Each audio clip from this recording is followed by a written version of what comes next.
ನಮಸ್ಕಾರ ಸ್ನೇಹಿತರೆ, ಅನಂ ಜ್ಯೋತಿ ಚಾನಲ್ಗೆ ಸ್ವಾಗತ. ಸ್ನೇಹಿತರೆ, ಶನಿ ಅಮಾವಾಸ್ಯೆ ಅಥವಾ ದರ್ಶ ಅಮಾವಾಸ್ಯೆ, ಇದನ್ನು ವೈಶಾಖ ಕೃಷ್ಣ ಅಮಾವಾಸ್ಯೆ ಅಂತ ಕೂಡ ಕರೀತಾರೆ. ಅದು ಯಾವ ದಿವಸ ಬರ್ತಾ ಇದೆ, ಹಾಗೆ ಅದೇ ದಿವಸ ಶನಿ ಜಯಂತಿ ಕೂಡ ಬರ್ತಾ ಇದೆ. ಅಂದರೆ ಶನಿ ಮಹಾತ್ಮ ಹುಟ್ಟಿದಂಥ ದಿನ, ಆ ದಿವಸ ಶನಿ ಜಯಂತಿ ಅಂತ ಕೂಡ ಆಚರಣೆಯನ್ನು ಮಾಡ್ತಾ ಇದ್ದಾರೆ. ಹಾಗಾಗಿ ಈ ಅಮಾವಾಸ್ಯೆ ತಿಥಿ ಯಾವಾಗ ಪ್ರಾರಂಭವಾಗಿ ಯಾವಾಗ ಅಂತ್ಯ ಆಗ್ತಾ ಇದೆ, ಅಮಾವಾಸ್ಯೆ ಪೂಜೆಯನ್ನು ಮಾಡೋರು ಹಾಗೆ ಶನಿ ಜಯಂತಿ ಆಚರಣೆಯನ್ನು ಮಾಡೋರು ಯಾವಾಗ ಮಾಡಬೇಕು, ಹಾಗೆ ಶನಿ ಸಾಡೆ ಸಾತಿ ಅಥವಾ ಶನಿ ಮಹಾದಶೆ ಯಾರಿಗೆಲ್ಲ ನಡೀತಾ ಇದೆ, ನಿಮ್ಮ ಕುಟುಂಬದಲ್ಲಿ ಏನಾದರೂ ಸಮಸ್ಯೆಗಳು ಅದರಿಂದ ಬರ್ತಾ ಇದೆ ಅಂತ ಹೇಳಿದ್ರೆ, ಈಗ ನಾನು ಹೇಳೋವಂಥ ಕೆಲವು ಪರಿಹಾರಗಳನ್ನು ಆ ದಿವಸ ನೀವು ಮಾಡ್ಕೊಳ್ಳೋದ್ರಿಂದ ತಕ್ಕ ಮಟ್ಟಿಗೆ ನಿಮಗೆ ಪರಿಹಾರ ಅನ್ನೋದು ಖಂಡಿತ ಸಿಗುತ್ತೆ. ಅದೇನು ಅಂತ ತಿಳಿಸ್ಕೊಡ್ತೀನಿ. ದಯವಿಟ್ಟು ವಿಡಿಯೋವನ್ನು ಸ್ಕಿಪ್ ಮಾಡದೆ ಕೊನೆವರೆಗೂ ನೋಡಿ. ಈ ದರ್ಶ ಅಮಾವಾಸ್ಯೆ ಅಥವಾ ವೈಶಾಖ ಕೃಷ್ಣ ಅಮಾವಾಸ್ಯೆ ತಿಥಿ ಯಾವಾಗ ಪ್ರಾರಂಭ ಆಗ್ತಾ ಇದೆ ಅಂತ ಹೇಳಿದ್ರೆ, ಇದೇ ಶನಿವಾರ ಮೇ 16ನೇ ತಾರೀಕು ಬೆಳಗ್ಗೆ 5:11 ಅಮಾವಾಸ್ಯೆ ತಿಥಿ ಪ್ರಾರಂಭ ಆಗ್ತಾ ಇರುವಂಥದ್ದು. ಮುಕ್ತಾಯ ಆಗ್ತಾ ಇರುವಂಥದ್ದು ಅದೇ ದಿವಸ ಮಧ್ಯರಾತ್ರಿ 1:30 ಅಂದರೆ ಮಧ್ಯರಾತ್ರಿ ಆಗಿರೋದ್ರಿಂದ ಅದನ್ನು ಮೇ 17ಕ್ಕೆ ಅದು ಸೇರಿಕೊಳ್ಳುತ್ತೆ. ಹೀಗಾಗಿ ಇಡೀ ಸಂಪೂರ್ಣ ಅಮಾವಾಸ್ಯೆ ನಮಗೆ ಶನಿವಾರ ಪೂರ್ತಿ ಸಿಗೋದ್ರಿಂದ ನೀವು ಅಮಾವಾಸ್ಯೆ ಪೂಜೆಯನ್ನು ಶನಿವಾರ ಬೆಳಗ್ಗೆ ಕೂಡ ಆಚರಣೆ ಮಾಡ್ಬೋದು, ಹಾಗೆ ಶನಿವಾರ ಸಂಜೆ ಕೂಡ ಆಚರಣೆಯನ್ನು ಮಾಡ್ಕೊಳ್ಬಹುದು. ಇನ್ನು ಯಾರಿಗೆಲ್ಲ ಸಾಡೆ ಸಾತಿಯ ಪ್ರಭಾವ ಹೆಚ್ಚಾಗಿ ಬರ್ತಾ ಇದೆ ಅಂತ ಹೇಳಿದ್ರೆ, ಅಂಥವರು ಏನು ಮಾಡಬೇಕಂತ ಹೇಳಿದ್ರೆ, ಆ ದಿವಸ ಎಲ್ಲ ಶನಿ ಮಹಾತ್ಮನ ದೇವಸ್ಥಾನಗಳಲ್ಲಿ ವಿಶೇಷವಾದಂಥ ಹೋಮ, ಶಾಂತಿ, ಹಾಗೆ ಹವನ, ಯಜ್ಞ ಎಲ್ಲ ಕೂಡ ಎಲ್ಲ ದೇವಸ್ಥಾನಗಳಲ್ಲೂ ಕೂಡ ನಡೀತಾ ಇದೆ.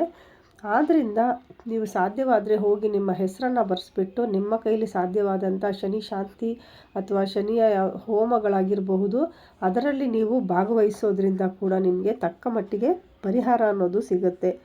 ಅಥವಾ ಆ ದಿವಸ ವಿಶೇಷವಾಗಿ ಶನಿ ಮಹಾತ್ಮನಿಗೆ ತೈಲಾಭಿಷೇಕವನ್ನು ಮಾಡ್ತಾರೆ.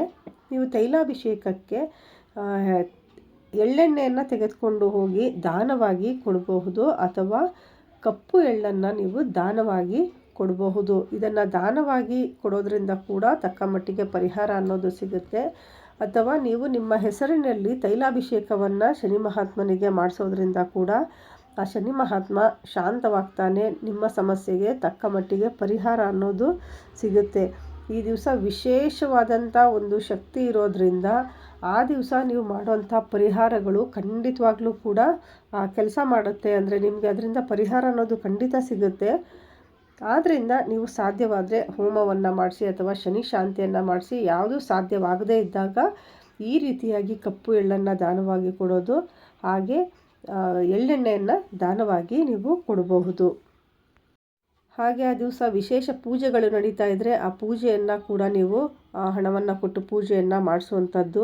ಇದರಲ್ಲಿ ಯಾವುದಾದ್ರೂ ಒಂದನ್ನು ಖಂಡಿತವಾಗ್ಲೂ ನೀವು ತಪ್ಪದೇ ಮಾಡಿಸೋದ್ರಿಂದ ನಿಮಗೆ ಸಾಕಷ್ಟು ಪ್ರಯೋಜನ ಅನ್ನೋದು ಉಂಟಾಗುತ್ತೆ. ದಯವಿಟ್ಟು ಈ ಒಂದು ಅವಕಾಶವನ್ನು ಮಿಸ್ ಮಾಡಿಕೊಳ್ಳದೆ ನಿಮಗೆ ಯಾವುದು ಸಾಧ್ಯವಾಗುತ್ತೋ ಆ ಒಂದು ಸೇವೆಯನ್ನು ನೀವು ಅವತ್ತು ಮಾಡಿಸೋದ್ರಿಂದ ನಿಮಗೆ ಈ ಒಂದು ಸಾಡೆ ಸಾತಿಯ ಪ್ರಭಾವ ಏನಿದೆ ಅದು ತಕ್ಕ ಮಟ್ಟಿಗೆ ನಿಮಗೆ ಪರಿಹಾರ ಅನ್ನೋದು ಸಿಗುತ್ತೆ. ಇನ್ನು ಮನೆಯಲ್ಲಿ ಪೂಜೆಯನ್ನು ಮಾಡೋಂಥವ್ರು ತಪ್ಪದೆ ಆ ದಿವಸ ಎಳ್ಳೆಣ್ಣೆಯಿಂದ ದೀಪವನ್ನು ಹಚ್ಚುವಂಥದ್ದು ಅತ್ಯಂತ ಶುಭ. ಇನ್ನು ನೀವು ಈ ದಿವಸ ಓಂ ಶಂ ಶನೈಶ್ಚರಾಯ ನಮಃ ಈ ಮಂತ್ರವನ್ನು 108 ಬಾರಿ ಹೇಳಿಕೊಂಡು ಪೂಜೆಯನ್ನು ಮಾಡೋದು ತುಂಬಾ ಒಳ್ಳೆಯದು.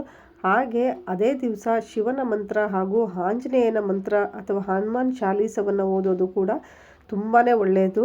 ಇದರಲ್ಲಿ ಯಾವುದಾದ್ರೂ ಕೂಡ ನೀವು ಮಾಡಬಹುದು. ಇನ್ನು ಪೂಜೆಯನ್ನು ಮಾಡೋದಕ್ಕೆ ಶುಭ ಸಮಯ ಅಂತ ಬಂದಾಗ ಶನಿವಾರ ಬೆಳಿಗ್ಗೆ 6 ಗಂಟೆಯಿಂದ 7 ಗಂಟೆಯೊಳಗೆ ಪೂಜೆಯನ್ನು ಎಳ್ಳೆಣ್ಣೆಯಿಂದ ದೀಪವನ್ನು ಹಚ್ಚಿ ಪೂಜೆಯನ್ನು ಮಾಡುವಂಥದ್ದು ತುಂಬಾ ಒಳ್ಳೆಯದು. ಈ ಸಮಯ ಬಿಟ್ಟರೆ ನೀವು ಅಭಿಜಿತ್ ಮುಹೂರ್ತದಲ್ಲಿ ಕೂಡ ಪೂಜೆಯನ್ನು ಮಾಡ್ಬೋದು. ಇನ್ನು ಸಂಜೆ ಪೂಜೆಯನ್ನು ಮಾಡುವಂಥವ್ರು 6:37 6:59 ಕೂಡ ಶುಭ ಸಮಯ ಇರುತ್ತೆ. ಈ ಒಂದು ಸಮಯದಲ್ಲಿ ಕೂಡ ನೀವು ಪೂಜೆಯನ್ನು ಮಾಡಿಕೊಳ್ಬಹುದು. ಆದರೆ ತಪ್ಪದೆ ಈ ದಿವಸ ಎಳ್ಳೆಣ್ಣೆ ದೀಪವನ್ನು ಹಚ್ಚೋದನ್ನು ಖಂಡಿತ ಮರೆಯೋದಕ್ಕೆ ಹೋಗಬೇಡಿ. ಇನ್ನು ಈ ದಿವಸ ಸಾಧ್ಯವಾದರೆ ಕೈಲಾಗದವರಿಗೆ, ನಿರ್ಗತಿಕರಿಗೆ ಅಥವಾ ಭಿಕ್ಷುಕರಿಗೆ ದಾನವಾಗಿ ಕೊಡೋದ್ರಿಂದ ಕೂಡ, ಅಂದರೆ ನಿಮ್ಮ ಕೈಲಾದ ಮಟ್ಟಿಗೆ ಏನನ್ನಾದರೂ ಆಹಾರ ಆಗಿರಬಹುದು ಅಥವಾ ವಸ್ತ್ರ ಆಗಿರಬಹುದು, ಅಥವಾ ನೀವು ಚಪ್ಪಲಿಯನ್ನು ಈ ದಿವಸ ದಾನವಾಗಿ ಕೊಡೋದು ಅತ್ಯಂತ ಶ್ರೇಷ್ಠ. ಕುರುಡರಿಗೆ ಸಹಾಯ ಮಾಡುವಂಥದ್ದು, ಇದರಲ್ಲಿ ಯಾವುದಾದ್ರೂ ಒಂದನ್ನು ನೀವು ಆ ದಿವಸ ಮಾಡೋದ್ರಿಂದ ಕೂಡ ನಿಮಗೆ ತುಂಬಾ ಒಳ್ಳೆಯ ಶುಭ ಫಲಗಳು ದೊರೆಯುತ್ತೆ. ಖಂಡಿತ ಇದರಲ್ಲಿ ಯಾವುದಾದ್ರೂ ಒಂದು ಆ ದಿವಸ ಮಿಸ್ ಮಾಡಿಕೊಳ್ಳದೆ ಯಾವುದಾದ್ರೂ ಒಂದನ್ನು ಮಾಡೋದ್ರಿಂದ ನಿಮಗೆ ಉತ್ತಮ ಫಲ ಅನ್ನೋದನ್ನು ಕಾಣಬಹುದು.